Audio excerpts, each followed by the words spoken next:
After 10 years without a redesign, it was definitely time for a new Acadia, and here it is.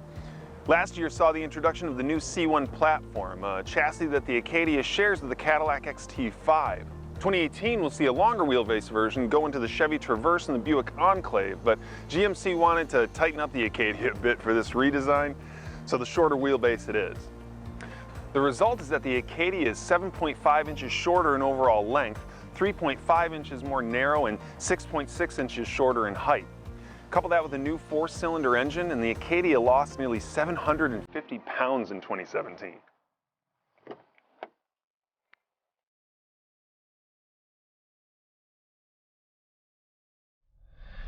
It also lost a bit of capability this year.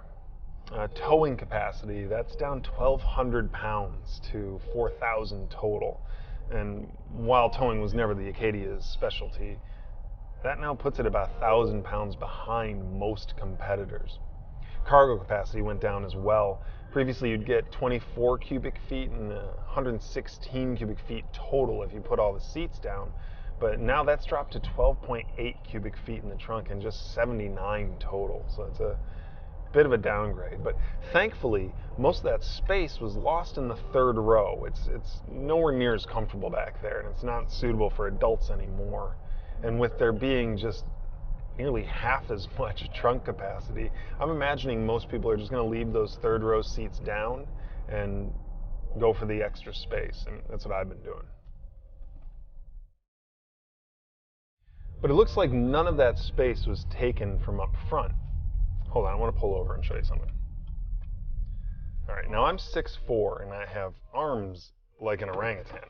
But when I put the seat all the way back, I can barely reach the steering wheel here, and that does not happen. This is one of the few vehicles where I actually have to put the seat forward just a little bit for comfort, rather than just automatically slamming it all the way back. And look at this headroom. This is incredible. Now, my only concern is with visibility. You sit so low in this, and the glass, it's not exactly expansive. So there are places where it just feels like vision is limited.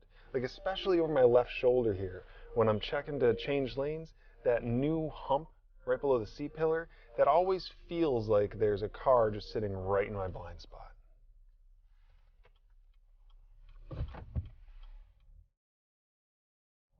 There's something else new for 2017. It's an all-terrain package that you can add to the mid-level trims, and that'll get you black chrome, unique 20-inch wheels, hill descent control, a more aggressive twin-clutch all-wheel drive setup, plus it'll delete the third row for a cargo management system. But don't be fooled by any of this. This is not going to turn your Acadia magically into a rock crawler, especially with the 7.3-inch clearance and 20-inch wheels.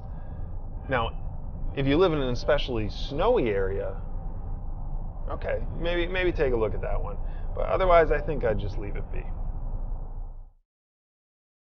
There's a new engine too, a 2.5-liter 4-cylinder that's a large part of that weight loss. Previously, all Acadias came with a V6, but with this new 4-cylinder engine, the Acadia can now boast fuel economy of 21 city and 26 highway. Last year, the best it could manage was 1522. With 193 horsepower and 188 pound-feet of torque, you're not going to win any races. In fact, the 0 to 60 time of, well, let's say in excess of 9 seconds, falls right around sluggish. But with the recent weight loss, it's more than enough to handle the Acadia, as long as you're not doing any hauling or towing. If that's the case, there's good news on the V6 front as well. Power is up this year, and the 3.6-liter V6 now delivers 310 horsepower and 271 pound-feet of torque, an increase of nearly 30 horsepower and 5 pound-feet. Even better, fuel economy is up as well, with an all-wheel drive V6 Acadia rated at 18 city and 25 highway for a combined rating of 20, although I'm getting closer to 15 or 16. With a 6.3 second 0 to 60 time, that's some usable power. What's really frustrating is that even though this is an all-new design, GM has decided to use their old 6-speed transmission instead of the new 8-speed that they've got. Now, they claim that's because there's not enough of the 8 speeds to go around to justify using it here, but that's just not good enough. I mean, especially considering this 6-speed is it's kind of sluggish and jerky and reluctant to shift at times. I mean, if you need more 8-speed transmissions, build more. That's really the only answer here.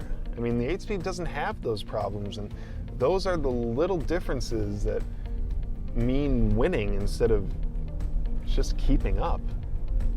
And it's especially a shame because the base Acadia that you can get for less than $30,000 is actually really well equipped. You get 17-inch alloys, heated mirrors, tri-zone automatic climate control, a tilt and telescoping steering wheel, remote ignition and entry, Apple CarPlay and Android Auto. I mean, that's not bad. I suspect that a lot of people will end up in the SLE2 trim. For $36,000, you can have 18-inch alloys, a power adjustable liftgate, remote ignition, fog lamps, power seats, and second-row captain's chairs. Plus all-wheel drive in the V6 engine if you'd like, but if you leave those off, it's even cheaper. And that's a deal. The SLT trims will add luxury items like upgraded power displays, auto-dimming mirrors, leather, a Bose stereo, and even a trailering package. But the real value there is in the safety systems. Now, SLT1 trims, they'll get the Driver Alert 1 package, which has safety features like blind spot monitoring, lane departure warning, rear cross traffic alert, and rear parking sensors. And that can be added to lower trims like the SLE, for instance. But SLT2 trims, those come with the Driver Alert 2 package, and that cannot be added to the lower trims, which is a shame because it comes with some of the autonomous safety features, things like lane keep assist and a low-speed forward collision mitigation system and auto high beams, but also things like the front parking sensors and this safety buzzing driver alert seat.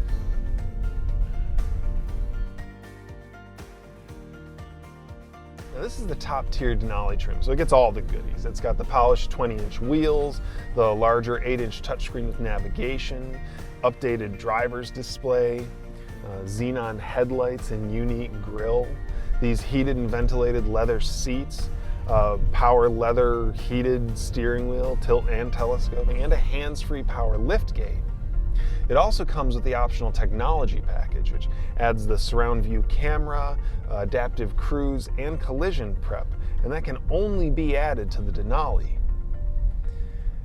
Now, I'm not generally a fan of making safety optional, but can anyone explain to me what the purpose is of making that package specifically exclusive to the Denali? I just don't get it. Now this version came with a $395 paint job in iridium metallic, plus the optional $1,200 adaptive suspension that's only available on Denali and SLT2 trims. It's good, I just like it in a sports setting because it firms up the steering and the dampers, and without it the Acadia can feel a little floaty and unsettled at speeds. Personally, I think the SLE2 with the Driver Alert package is a great deal, especially if you can live without all-wheel drive or V6 power. This Denali is a real nice ride with all these bells and whistles, but I'm just not sure they add up to me feeling okay with the $50,000 price tag. As it stands, the Acadia offers some really attractive configurations depending on your driving needs. But if they put the 8-speed transmission in this, they'd really have something to contend with. Hey, thanks for watching. There are a lot more details on this brand new Acadia, so click the link in the description. You can head over to CarGurus.com and read my full review. And for reviews on competitors to the Acadia, don't forget to subscribe to the channel.